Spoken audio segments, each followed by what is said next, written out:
Водохранилища в Чурапчинском и Татинском районах Якутии угрожают выйти из берегов. Сегодня правительственная комиссия во главе с первым заместителем председателя правительства Якутии Алексеем Колодезниковым провела облет сети озер Чурапчинского и Татинского районов.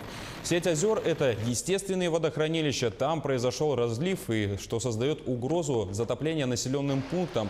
В селе Рассолода Мегино-Кангаласского района состоится встреча с населением. Напомним, в селе Чурапча объявлен режим ЧС. Работы по укреплению дамбы ведутся круглосуточно.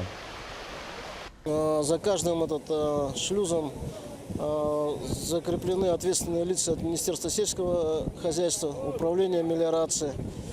Ну и мы все равно будем за счет ЧС фонда чрезвычайной ситуации финансировать работы, которые проводят на технике, да, чтобы топливо у нас было. Соответственно, надо сейчас мешкотары обеспечить. Завозим бутовый камень с Мегино-Кангаласского района, потому что в Чурапчинском районе бутового камня нет.